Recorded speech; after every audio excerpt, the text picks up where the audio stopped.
ఇప్పుడు దేశం అంతటి దృష్టి కూడా లోక్సభ స్పీకర్గా ఎవరిని ఎన్నుకుంటారు, బీజేపీకి సంబంధించిన వాళ్ళనా లేకపోతే తెలుగుదేశం ప్రధాన మద్దతుదారుగా ఉన్నటువంటి తెలుగుదేశం గత నుంచి స్పీకర్ బాధ్యత మీద ఆసక్తి చూపిస్తుంది. గతంలో బాలయోగి కూడా ఉన్నారు కాబట్టి వాళ్ళకి అవకాశం ఏమైనా ఇస్తారా అనేటటువంటి ప్రశ్న ముఖ్యంగా ఉంది. ఇండియా కూడా ముఖ్యంగా శివసేన నాయకుడు రౌత్ కానీ, ఎంపీ సంజయ్ రౌత్ కానీ, లేదా ఆప్ నాయకులు కానీ తెలుగుదేశం ఇష్టపడితే మేము బలపరుస్తాం ఇట్లాంటి ప్రకటనలు వాళ్ళు కూడా చేశారు. మరోవైపున రెండో ప్రధాన పార్టీగా మద్దతు ఇస్తున్నటువంటి జేడీయూ, జనతాదళ యునైటెడ్ వాళ్ళు భిన్నమైన వైఖరి తీసుకున్నారు. ప్రజాస్వామ్యంలో ఎవరు పెద్ద పార్టీగా ఉంటారో వాళ్ళకే స్పీకర్ స్థానం ఇవ్వడం న్యాయం, అందుకని బీజేపీ ఏ నిర్ణయం తీసుకున్నా మేము కట్టుబడి ఉంటాము అని ఎన్డీఏ నిర్ణయం తీసుకోవాలని తెలుగుదేశం వాళ్ళు అంటున్నారు. ఇప్పుడు ఇక్కడ సమస్య ఏంటంటే కనీసం 32 స్థానాల కొరత ఉంది. బీజేపీ స్వయంగా అధికారం చేయలేదు. 32 కొరత. ఇందులో 16 ఉన్నటువంటి తెలుగుదేశం, 12 ఉన్నటువంటి జేడీయూ ప్రధాన మద్దతుదారులు. అయినా కానీ ఇంకా స్థానాలు తక్కువ ఉంటాయి, వాటికి ఇంకా ఇతర చిన్న పార్టీల మద్దతు అవసరం అవుతుంది. కానీ ఈ సమయంలో స్పీకర్ చాలా కీలకం కదా. స్పీకర్ పదవి ఇతరులకు ఇస్తే తమ పట్టు ఎలా ఉంటుంది అన్నది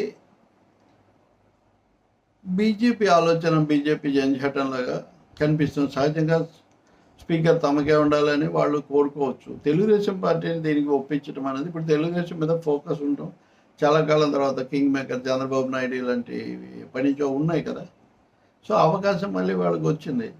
కానీ పరిశీలకులు లేకపోతే బాగా జాతీయ రాజకీయాలు తెలిసిన వాళ్ళు, చూస్తున్న వాళ్ళు చెప్పే ప్రకారం తెలుగుదేశం పార్టీ ఆదిలోనే హంసాపాద్లాగా బీజేపీతో ఇప్పటికిప్పుడు ఏదో తెగతెంపులు ఒక విధంగా విభేదించి ఇండియా సహాయంతో స్పీకర్ స్థానం కోసం ఏమీ ప్రయత్నించదేమో అని వాళ్ళు అంటున్నారు. కానీ వ్యూహాత్మకంగా అందరినీ తెలుగుదేశానికే నిర్ణయం వదిలేసి చేసే పరిస్థితి వాళ్ళు ఇస్తే తప్పకుండా తెలుగుదేశము బీజేపీ ఒకటేనే ఎవరు చెప్పలేరు కదా. కాబట్టి అయితే ఆ పని చేయకపోవచ్చు నితీష్, చంద్రబాబు కూడా కొంతకాలం ఈ ప్రభుత్వం స్థిరపడే వరకు కూడా దాన్ని ఏదో ఇబ్బంది పెట్టకపోవచ్చు అనే ఇంకొక వైపు నుంచి వస్తున్న మాట. దీంట్లో ఏం జరుగుతుందో చూడాలి. ఇక్కడ ప్రతిపక్షం కూడా ఉంది.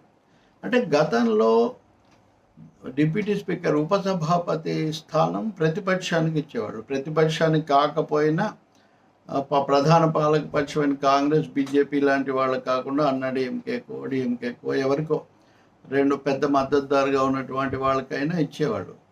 16వ లోక్సభ వరకు అలా జరిగింది. కానీ 17వ లోక్సభలో నరేంద్ర మోదీకి పూర్తి మెజార్టీ వచ్చాక అసలు ఆ ఉపసభాపతి పదవి పూర్తి చేయకుండా అలా అటుపెట్టింది. ఇప్పుడు మాకు దాదాపు మాకు తేడా 40 తక్కువే కదా, 40 కదా, కాబట్టి మాకు ఉపసభాపతి పదవి రావాలి అని ఇండియా వేదిక నాయకులు అంటున్నారు. తప్పకుండా ఇలాంటి సమయంలో ఎన్డీఏ వాళ్ళకి ఇస్తుందని మనమేమి భావించలేము.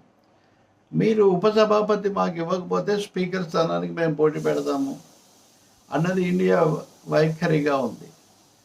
దీని మీద ఇరుపక్షాలు కూడా తమ సమాలోచనలు జరుపుతున్నాయి.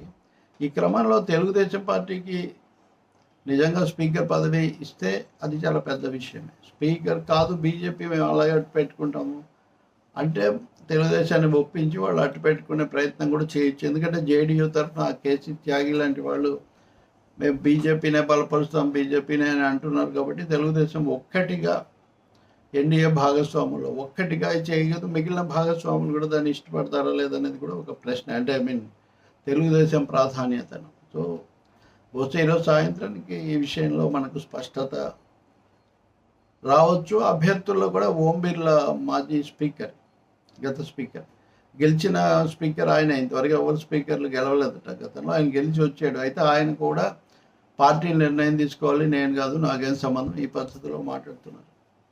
చూడాలి మరి. తెలుగుదేశం మీద ఫోకస్ అనేది ఇక్కడ ఒకటి ముఖ్యమైనది. ఆ పార్టీ ఆకాంక్షను ఎన్డీఏలో ఉన్న ఇతర పార్టీలు ఎలా చూస్తాయన్నది అది రెండో విషయం. బీజేపీ పరిస్థితుల్లో స్పీకర్ను తద్వారా సభ మీద తనకే ఆధిపత్యం ఉండాలని గట్టిగా కోరుకుంటే ఈ నిర్ణయం ఇంకో విధంగా ఉంటుంది. ఇండియా అయితే తప్పకుండా బహుశా పోటీ పెట్టచ్చు. అప్పుడు ఈ ఎన్డీఏలో ఎవరన్నా అసమ్మతులు లేకపోతే అసంతృప్తులు ఉంటే వాళ్ళు అటు ఓటేసే అవకాశం కూడా ఉంటుంది.